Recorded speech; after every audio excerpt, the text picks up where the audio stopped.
Shalom, sebelum kita mendengarkan firman Tuhan, mari kita satu di dalam doa. Segala puji syukur kami kembalikan kepadamu buat kasih-Mu. Saatnya kami akan mendengarkan firman Tuhan. Berkati setiap kami, urapi setiap kami. Di dalam nama Yesus, amin.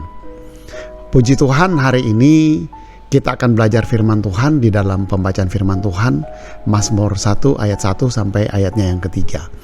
Demikian firman Tuhan. Berbahagialah orang yang tidak berjalan menurut nasihat orang fasik, yang tidak berdiri di jalan orang berdosa, yang tidak duduk dalam kumpulan pencemooh. Tetapi kesukaannya ialah Taurat Tuhan, dan yang merenungkan Taurat itu siang dan malam. Ia seperti pohon yang ditanam di tepi aliran air, yang menghasilkan buahnya pada musimnya, dan yang tidak layu daunnya. Apa saja yang diperbuatnya berhasil. Puji Tuhan. Demikian pembacaan firman Tuhan. Kunci kebahagiaan. Ada 3 hal yang akan saya bagikan untuk mengalami yang namanya kebahagiaan itu. Kita melihat di dalam pembacaan firman Tuhan tadi, Mazmur 1. Di dalam Mazmur 1 ini, pembacaan di kitab Mazmur khususnya, merupakan sebuah kitab doa pujian yang diilhamkan oleh Roh Kudus. Ditulis secara umum untuk mengungkapkan perasaan yang mendalam dari hati sanubari manusia dalam hubungannya dengan Allah, dengan penuh kejujuran, dalam ungkapan kepercayaan yang penuh kasih, dalam ucapan syukur yang erat kepada Allah, sehingga Mazmur ini ditulis. Dan penulis kitab Mazmur ini, penulis utamanya tentunya adalah Daud. Tetapi terdapat 7 penulis lain. Musa, Salomo, Esaf, Etan, Heman, dan anak-anak Korah. Waktu penulisan sekitar 1000 tahun sebelum Masehi, yaitu periode sejak era Musa sampai kembalinya bangsa Israel dari pembuangan di Babel. Kunci kebahagiaan atau orang benar akan diberkati. Mengapa dikatakan orang benar itu akan diberkati? Ada 3 supaya orang benar itu diberkati. Ada 3 poin yang akan saya bagikan, atau kunci kebahagiaan yang harus kita lalui. Pertama adalah tidak berjalan menurut orang fasik. Tidak berjalan menurut orang fasik. Jadi kunci kebahagiaan pertama atau kunci supaya kita diberkati, ya jelas kita harus tidak berjalan menurut nasihat orang fasik.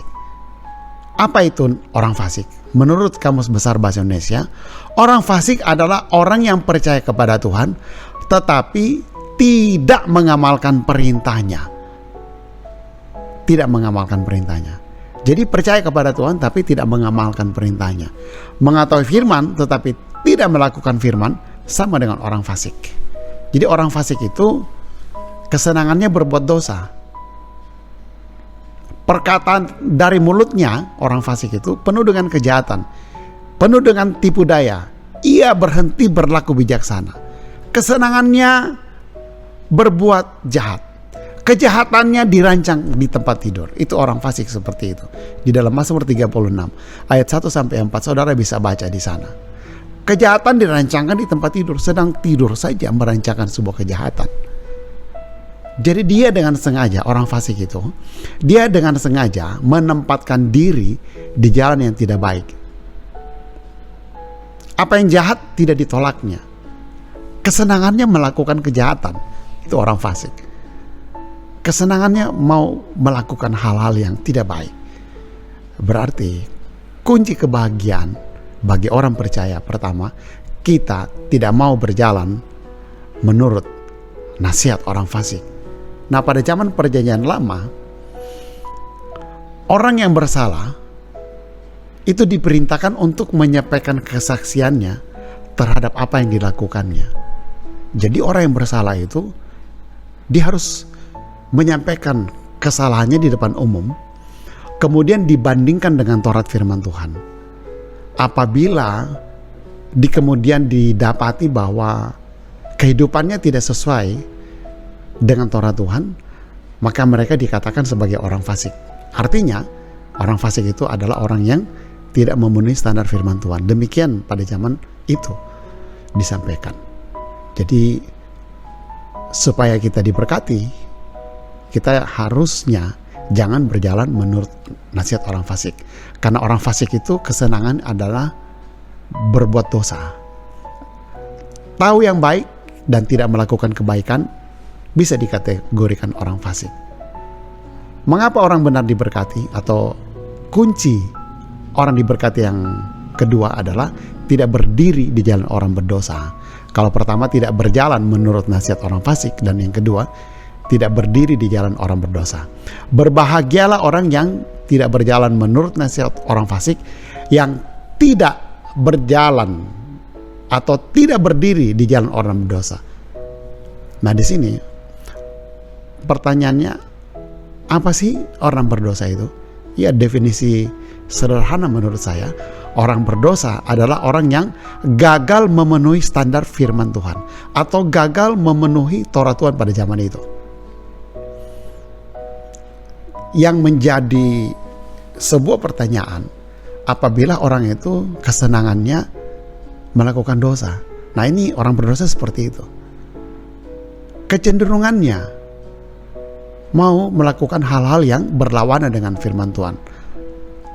Lebih parah lagi, orang berdosa ini adalah orang yang hidupnya dikuasai oleh dosa dan pelanggarannya dilakukan secara intens.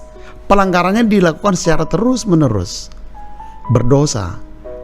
Kesenangannya melakukan hal-hal yang tidak baik, berlawanan dengan perintah Tuhan. Memang secara manusia, kita, saya, saudara, tidak mencapai yang namanya standar firman Tuhan. Tetapi menjadi sebuah kesalahan apabila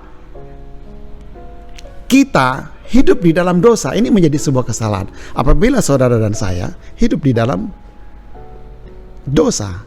Artinya tidak mau berubah. Roma 3 ayat 20 berkata begini, sebab tidak seorang pun yang dapat dibenarkan di hadapan Allah oleh karena melakukan hukum Taurat. Karena justru oleh hukum Taurat kita mengenal dosa. Artinya di sini kita memang mengetahui tidak ada seorang pun yang memiliki standar kebenaran seperti dengan yang dikatakan oleh firman Tuhan. Tetapi kecenderungan hati kita ini, kita tidak mau hidup di dalam dosa. Orang benar itu pertanyaannya, bisa tidak dia jatuh? Bisa. Apabila ia jatuh, tak sampai tergeletak, sebab Tuhan menopang tangannya. Orang benar seperti begitu. Tetapi gaya hidupnya adalah tidak mau hidup di dalam dosa. Tetapi kalau orang fasik ini, kesenangannya adalah mau berdiri di jalan orang berdosa. Artinya mau mengambil sikap untuk menentang firman Allah, mengambil sikap memposisikan diri melanggar akan aturan-aturan yang ada. Apalagi orang berdosa ini kesenangannya, kecenderungannya suka melanggar akan firman Tuhan. Makanya sudah paslah kalau firman Tuhan berkata, berbahagialah orang yang tidak berjalan menurut nasihat orang fasik dan yang tidak berdiri di jalan orang berdosa. Nah, kunci ketiga supaya kita ini berbahagia adalah dikatakan tidak duduk dalam kumpulan pencemooh. Apakah pencemooh itu? Pencemooh adalah orang yang suka menghina, bahkan menghina orang yang ingin bertobat, atau orang yang sudah bertobat. Orang yang bertobat itu suka dihina sama orang pencemooh. Pencemooh itu begitu, suka menolak juga untuk dikoreksi oleh firman Tuhan. Pencemooh begitu, dia tidak mau dikoreksi, dia tidak mau dikoreksi oleh apapun. Bahkan kalau mau ditegur, dia tidak mau. Dia tidak suka ditegur, menolak untuk dikoreksi. Bahkan pencemooh ini adalah orang yang tidak berpengalaman. Gaya berbicaranya penuh dengan kesombongan. Gaya berbicaranya arogan. Dia suka bermegah, suka menyindir gaya berbicaranya. Suka mencibir, suka mengejek, suka mengomporin, perusuh, suka berkata-kata yang tidak baik. Kesenangan pencemooh ini adalah membuat sesuatu itu menjadi tidak baik. Pencemooh itu suka kalau terjadi kekacauan, karena dia suka komporin. Ada persoalan, kalau ada pencemooh itu persoalan itu bukan menjadi selesai, tapi persoalan itu semakin menjadi-jadi. Pertanyaan, apakah orang yang suka mengabarkan hoax bisa dikategorikan pencemooh? Ya bagi saya bisa juga. Hal-hal yang tidak baik, kabar burung juga digembar-gemborkan dan seolah-olah itu menjadi benar. Jadi orang pencemooh itu orang yang suka menghina orang yang ingin bertobat, bahkan menolak untuk dikoreksi. Ini pencemooh. Akibatnya pencemooh ini menghasilkan kemarahan, menghasilkan kekacauan. Saudara coba bergaul dengan pencemooh, tidak akan mendapatkan sebuah ketenangan di sana. Karena suka mencibir, suka menyindir, arogan, sombong, suka ngomporin orang, ini pencemooh. Berarti kalau kita bergaul dengan orang pencemooh, sama saja kita membawa hidup kita dalam masalah. Ada begitu banyak orang-orang modern seperti ini di luar sana.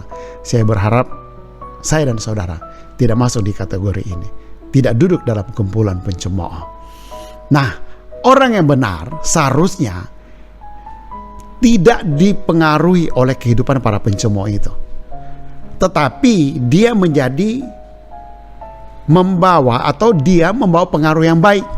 Dia tidak terpengaruh. Yang bawaannya mereka hidupnya jahat menjadi baik, menjadi benar karena kehadiran orang benar di sana. Karena kehadiran saudara dan saya di lingkungan pencemooh itu menjadi baik karena ada orang benar di sana. Jadi orang benar itu tidak mau duduk dalam kumpulan pencemooh. Tetapi orang benar itu kesukaannya adalah firman Tuhan. Makanya kesukaannya lihat Taurat Tuhan dan merenungkan Taurat itu siang dan malam. Apa saja yang diperbuatnya berhasil. Jadi supaya kita berbahagia, kita menghindarilah 3 hal ini. Pertama yang harus kita hindari, tidak berjalan menurut nasihat orang fasik. Kedua yang harus kita hindari, tidak berdiri di jalan orang berdosa. Dan yang ketiga yang harus kita hindari adalah tidak duduk dalam kumpulan pencemooh. Demikian firman Tuhan, mari kita satu di dalam doa. Segala puji syukur kami kembalikan kepadamu. Terima kasih buat firman Tuhan yang telah kami dengarkan. Kami serahkan segala aktivitas kami di hari ini. Tuhan kiranya memberkati, memelihara apa yang kami buat semuanya. Tuhan buat berhasil. Di dalam nama Yesus. Haleluya, puji Tuhan. Amin. Shalom. Tuhan Yesus memberkati.